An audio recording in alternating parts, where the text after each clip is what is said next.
Chris Eazy. Iyo uvuze izina Chris Eazy, abazi by'umuziki cyangwa se abakurikiranira umuziki nyarwanda hafi bakubwira ko ari impano Imana yihereye u Rwanda.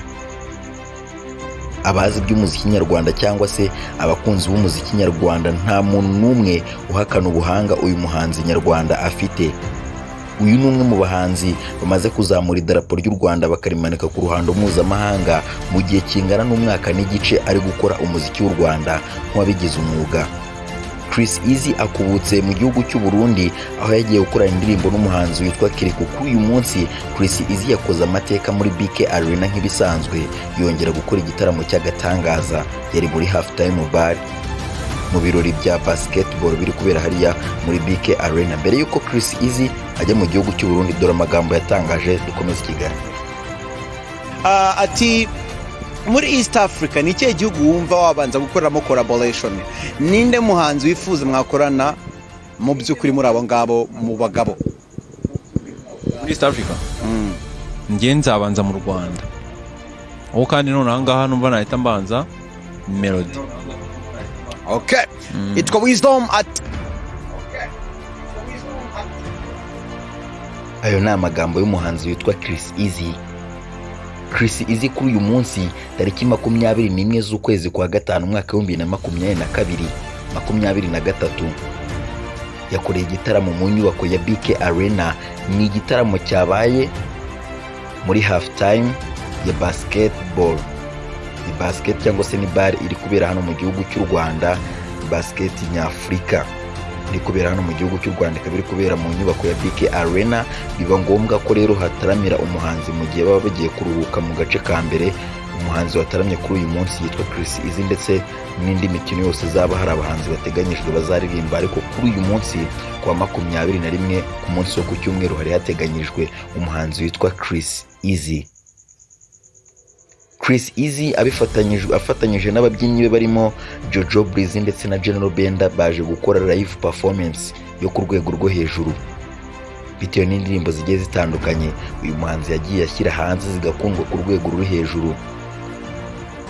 BK Arena ni stade yari irimo abantu batandukanye: abanyazimbabwe, abanyasudani, abanyasenegal, abanyarwanda, abakomoka muri Repubulika Iharanira Demokarasi ya Kongo, Sudan, Nigeria ndetse n'ahandi hose yagiye hatandukanye ku isi, utirengagije ku mugabane w'Uburayi ndetse na Leta Zunze Ubumwe za Amerika. Ariko ni igitangaza kumva ko umuhanzi umaze umwaka n'igice mu muziki w'u Rwanda ashobora gushimisha cyangwa se ashobora gukora performance umuntu waturutse muri Leta Zunze Ubumwe za Amerika akishima. Ni igitangaza kumva ko umuntu waturutse mu gihugu cy'Ubwongereza ashobora kumva indirimbo iri mu rurimi rw'Ikinyarwanda akayivibinga akabyina byo ku rwego rwo hejuru. Abakurikiranye live performance y'uyu muhanzi ukomoka mu gihugu cy'u Rwanda watangiye urugendo rw'umuziki nk'uwabigize umwuga mu mwaka wa 2022. Indirimbo ye ya mbere yashyize hanze yitwa Faster. Kuri uyu munsi imaze kurebwa n'abagera kuri miliyoni 200,000.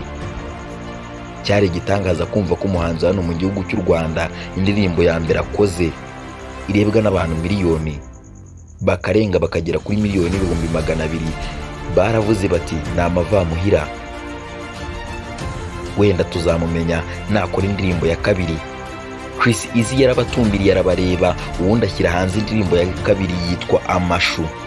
Amashu ni indirimbo yigaruriye imitima y'abatari bake hano mu gihugu cy'u Rwanda, mu gihugu cya Uganda ndetse no mu gihugu cy'u Burundi muri rusange.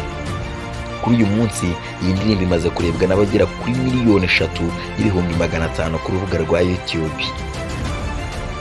Indirimbo ya mbere igize miliyoni 200,000 fast, iya kabiri igize miliyoni 3,500,000. Abantu batangiye gutinya. Abakunzi b'umuziki nyarwanda bamusamira hejuru, baramwishimira. Ubundi Chris Eazy akora collabo n'umuhanzi witwa Fireman. Fireman ni umwe mu baraperi bahagaze neza cyane mu muziki w'u Rwanda guhera mu mwaka wa 2009 kugeza kuri uyu munsi. Ni umwe mu bafite idarapo ry'u Rwanda mu biganza mu njyana ya hip hop. Bakoranye indirimbo bayita Amashimwe. Kuri uyu munsi iyo ndirimbo imaze kurebwa ku rubuga rwa YouTube n'abagera ku 514. Eazy ibi yabirenzeho ashyira hanze indirimbo yitwa Inana. Kuri uyu munsi iyi ndirimbo imaze kurebwa n'abagera kuri miliyoni 3,300,000, imaze igihe kingana n'amezi 11. Ibi byatumye Eazy aba umuhanzi wa kane hano mu gihugu cy'u Rwanda ubashije gusohora indirimbo ikarebwa n'abantu benshi nyuma ya ya Meddy, Bruce Melodie, Andi Bumuntu ndetse na The Ben.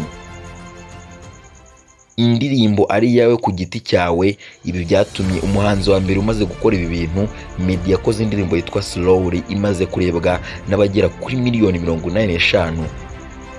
Bruce Melodie yakoze indirimbo yitwa Katerina imaze kurebwa n'abarenga miliyoni 13 ku rubuga rwa YouTube. Andi Bumuntu yashyize hanze indirimbo yitwa On Fire imaze kurebwa n'abagera kuri miliyoni 12. Eazy ashyira hanze indirimbo yitwa Inana. Kuri uyu munsi imaze gusteminga abagera kuri miliyoni 3,300,000. The Ben akaza ku mwanya wa kane mu gihe indirimbo yitwa Vazi imaze kurebwa n'abarenga miliyoni zigera kuri 5. Eazy ni ukuvuga ngo mu mwaka umwe n'igice ari guhangana n'abahanzi batangiye umuziki mu mwaka wa 2008. Impamvu ituma akomeza kuba ry'isataburenge ndetse akagumya no kubacaho ni uko bamwe bameze nk'abaretse umuziki. Ubwo ndavuga Meddy ndetse na The Ben. Ninza kuvuga aya magambo uri umukunzi wa Meddy cyangwa se The Ben, ntuntere utwatsi kuko niko kuri. Iyo umuhanzi afite ubushobozi bwo kumara umwaka nta gihangano ashyize hanze, nta gitaramo yiteguriye bwe ku giti cye tubonye, ibyo ngibyo biba bigaragaza ko urwego umuhanzi ariho muri icyo kinyejana yasigaye. Cyane cyane ugiye kureba mu gihe tugezemo cy'umwaka wa 2023, ni igihe kiri kwihuta, usigara aba yasigaye nyine.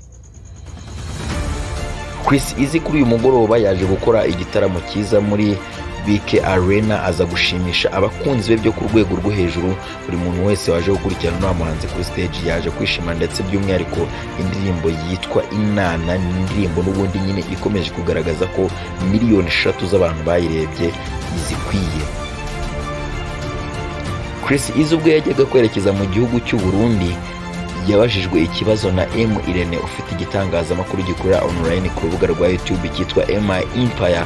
Yabajijwe ikibazo kivuga ngo ni ikibazo yabajijwe n'umufana we, hari ibintu Alena ajya akora mbere yuko akoresha umuhanzi ikiganiro, akajya ku rubuga rwa Instagram akabwira abakunzi be ko ari bukoresha umuhanzi ikiganiro, ubundi bakagira ibibazo bamubaza. Uwabajije Eazy ikibazo yaramubajije ngo ese ni uwuhe muhanzi muri East Africa wifuza gukorana nawe mbere y'abandi. Eazy agiye kumusubiza yaramubwiye ati umuhanzi wa mbere nifuza gukorana nawe agomba kuba ari umunyarwanda, kandi uwo numva nabanza aka kanya ndumva nabanza umuhanzi witwa Bruce Melodie. Bruce Melodie avuga ni umuhanzi ufite idarapo ry'u Rwanda ku gasongero mu bijyanye n'umuziki, kuko kuri uyu munsi mu kwezi kwa gatanu mu cyumweru kimwe gusa yashyize hanze indirimbo zigera kuri 4. Iya mbere yitwa Zanzibar, ni indirimbo yakoranye na Harmonize.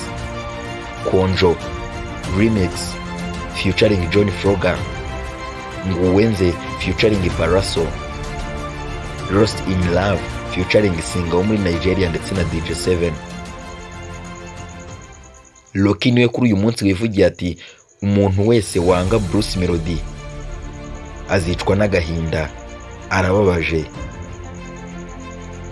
Iyo ugiye kureba ukabona ibikorwa Bruce Melodie byose agenda akora umunsi ku wundi, ubona kuba umuhanzi nka Eazy yakicara akavuga ngo ndifuza kuba nakorana na Bruce Melodie ntabwo ari igitangaza, kuko uriya muhanzi arabikwiye. Umunsi ku wundi agenda agaragaza imbaraga zidasanzwe kandi akereka buri muntu wese ko ari umuhanzi ukwiye kwifuzwa na bagenzi be.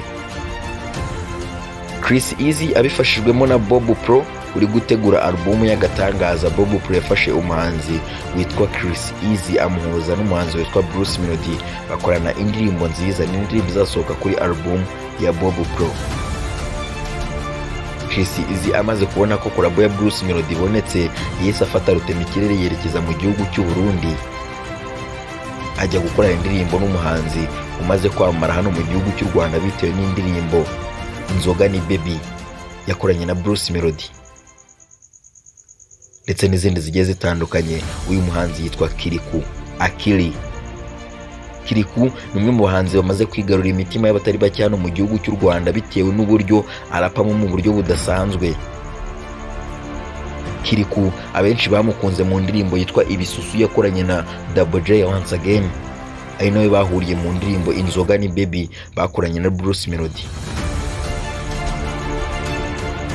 Kuba Eazy yamara gukorana indirimbo na Bruce Melodie agahita yerekeza mu gihugu cy'u Burundi agakorana indirimbo na Kiriku, arabizi neza ko hano mu gihugu cy'u Rwanda kimwe cya kabiri cy'abantu bakurikirana imbuga nkoranyambaga cyangwa se cy'abantu bakurikirana umuziki ndetse na social media muri rusange bamaze kumenya izina Eazy, ndetse abenshi muri bo bamaze gukunda iryo zina bitewe n'ibihangano.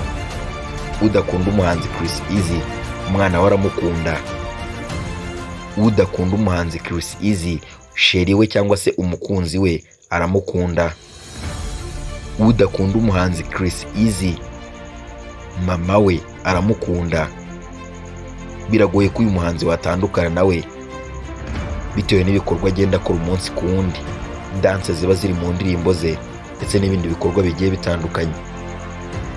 Eazy nakagaruka turakomeza tugaruke ku biganiro byinshi bivuga kuri uyu muhanzi, amakuru yagiye atandukanye, management ye ya GT Business Group, ni byinshi tuzagarukaho. Tugaruke kuri uyu muhanzi tumenye amakuru ndetse n'amakuru mashya amuvugaho kugeza kuri aka kanya. Aritegura gushyira hanze iyi ndirimbo Eazy featuring Kiriku.